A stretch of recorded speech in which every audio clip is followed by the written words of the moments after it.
Welcome back to Newsmakers. Our guest is the Canterbury Police Boss, Superintendent Dave Cliff.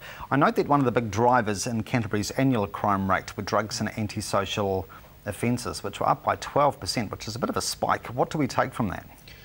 That's a deliberate action on our part. The beat section in particular and some of our proactive groups are out there, particularly on Thursday, Friday, Saturday nights, actively looking for disorder, liquor ban, fighting in a public place, those sorts of offences.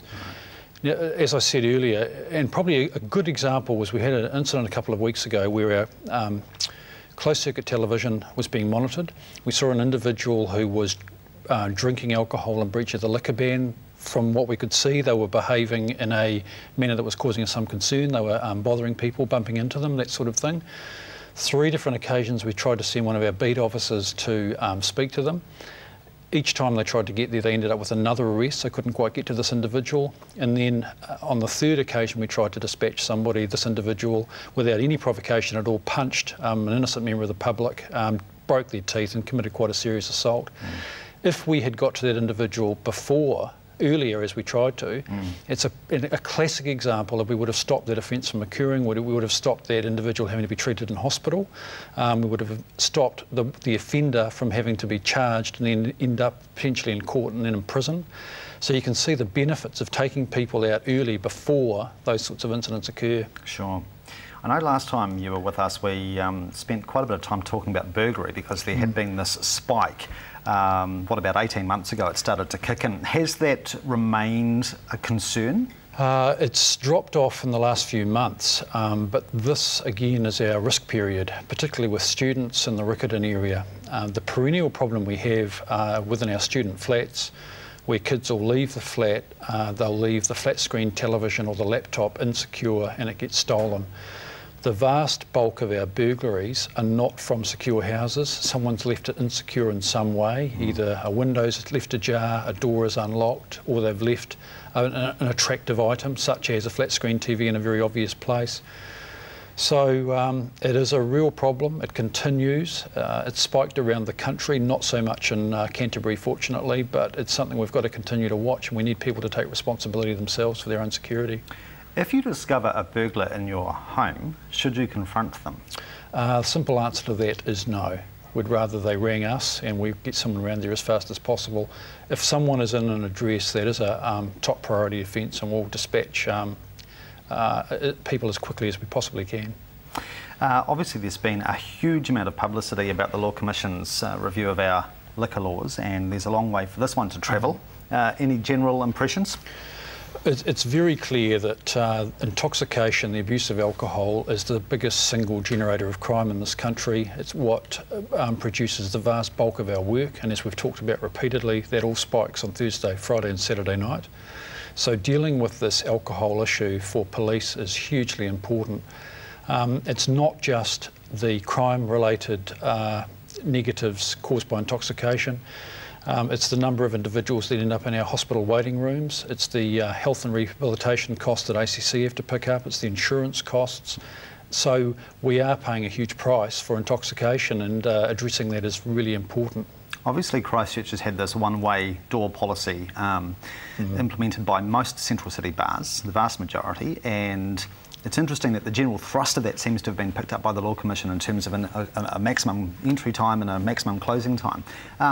Has it made a decisive difference in Christchurch, do you think? We think it's had an effect. The best example, I guess, locally to show the effect of reducing closing hours has been in Timaru, where the hours were brought back across the whole of Timaru to 3 a.m, and there was a significant reduction in violence, which was attributed directly to that reduction in opening hours.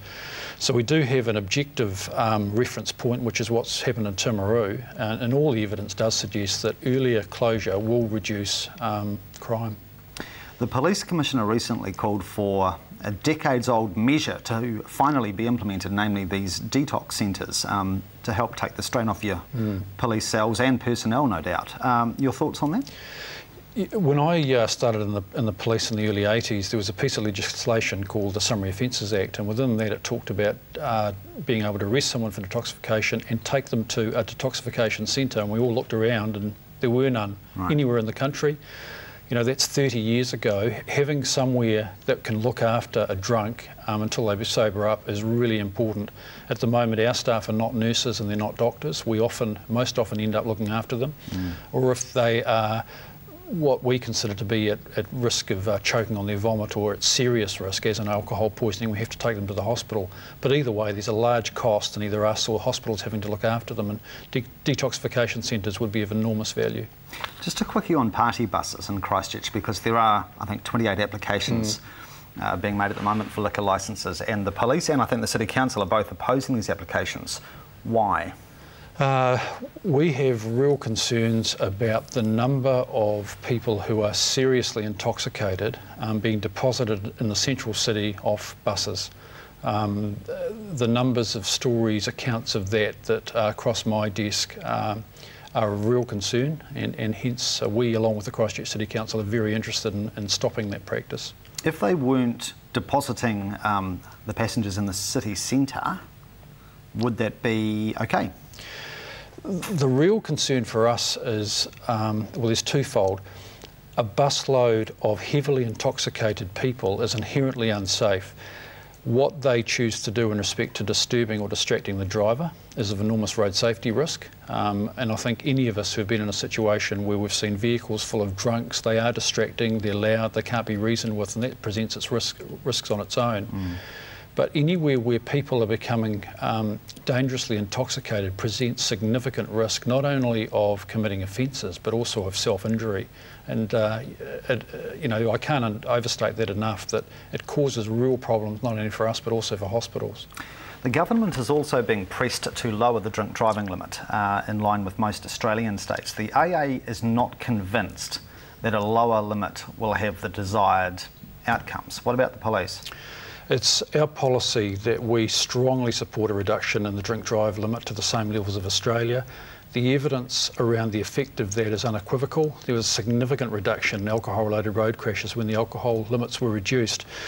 In my previous role as a National Road Policing Manager, I asked one of our researchers to go through all the evidence internationally and find any evidence that contradicted a reduction in blood alcohol limits reducing road trauma.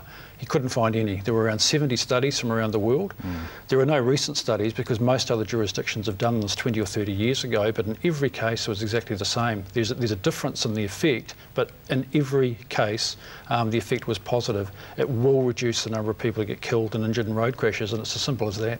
It seems to be a close call as to whether the government's going to proceed. Have you had any inside word?